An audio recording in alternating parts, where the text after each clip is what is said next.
Hello, I'm Steve. Welcome to the Patio Heat channel, where we create visual concepts of infrared heating as well as tips for outdoor comfort. Our one-on-one customer support helps you make the best decisions for your application. We strive to earn your business. Visit our patioheat.com website for sales and more information. Now let's get heating.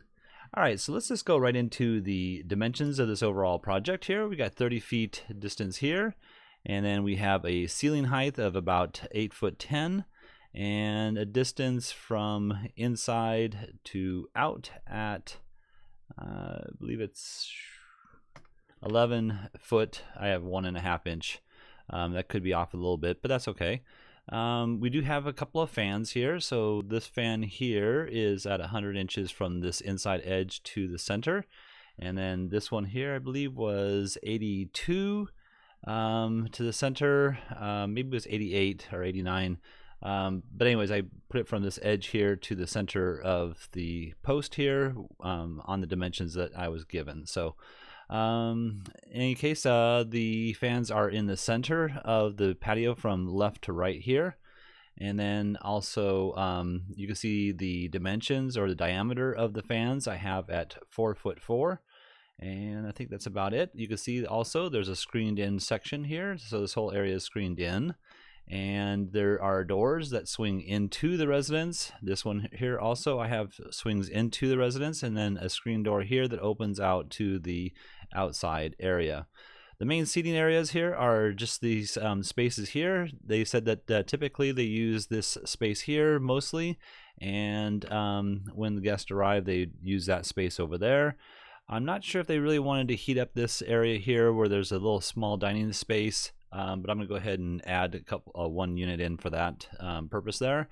And they did not want to heat up any of the barbecue section or the jacuzzi area over here. So, all right, let's go ahead and turn that dimension off and look at the options. So this is in, I believe, Texas, and sometimes it gets cold, but also I don't want to overheat the area. So what I've done here is come up with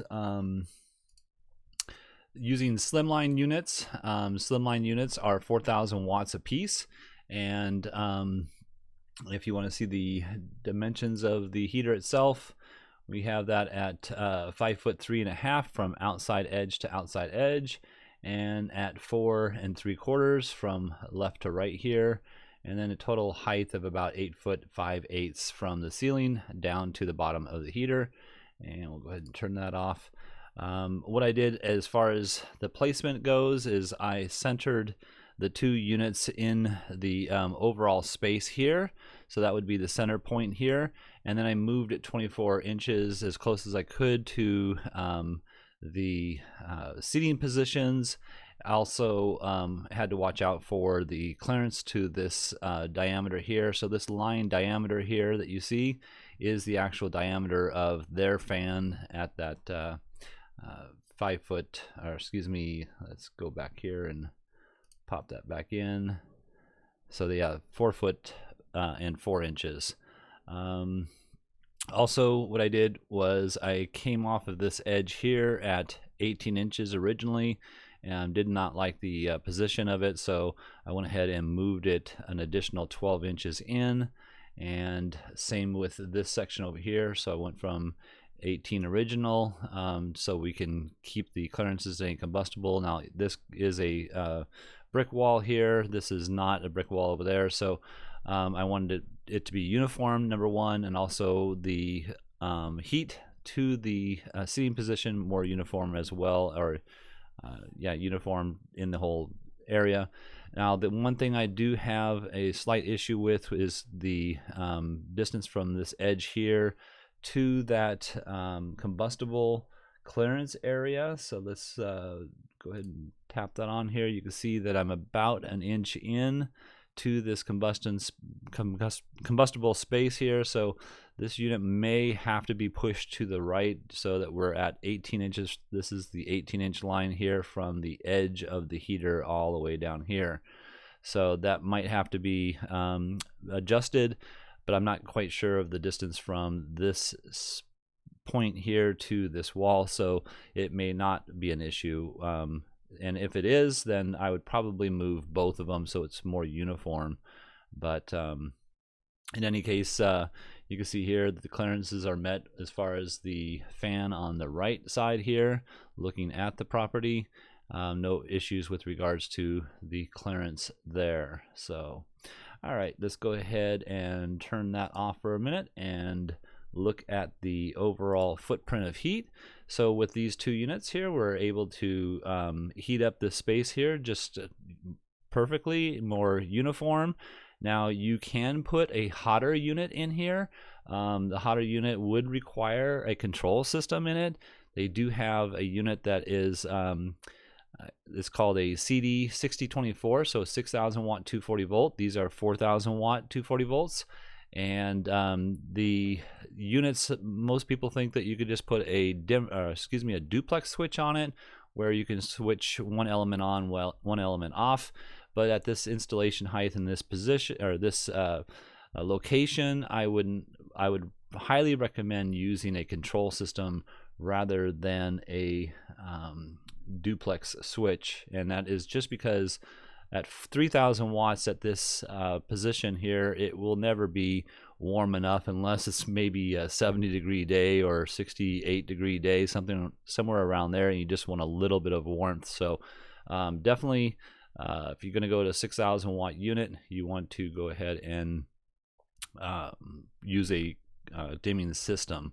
Also, the 6,000 watt unit would also fit here. You would have to place it again at the distance from here to the edge of the heater has to be 18 inches.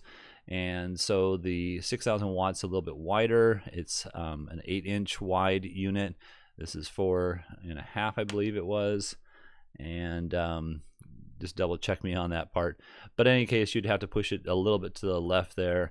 But placing it on the ceiling, pointed straight down to the ground, that would not be an issue as long as you don't angle the heater. Once you angle a 6,000 watt unit, you need to maintain a 12-inch clearance from the ceiling. So you'd have to go with a longer bracket, closer. That means it's closer to this seating position, which makes it a much hotter unit again. So, and anyways, that's what I have for this project. And last thing is, I noticed in the images, but I didn't get the actual positions, there were some lighting fixtures in here. So let's just go ahead and verify this distance so I can make sure that they are aware of that. If that lighting fixture is an issue, then we'll have to make some kind of a adjustment. So you can see here at 2 foot and 8 inches is the center point of the heater.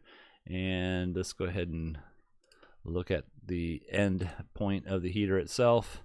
So we'll tap on here, and again, we're again at 2 foot 6.5 inches to this edge here. So as long as those lights are, I would say at least a few inches to the left of that, that should not be an issue. But if it's right above it, yes, you can place the heater there, but obviously the light will be interrupted by the heater itself. So something to think about.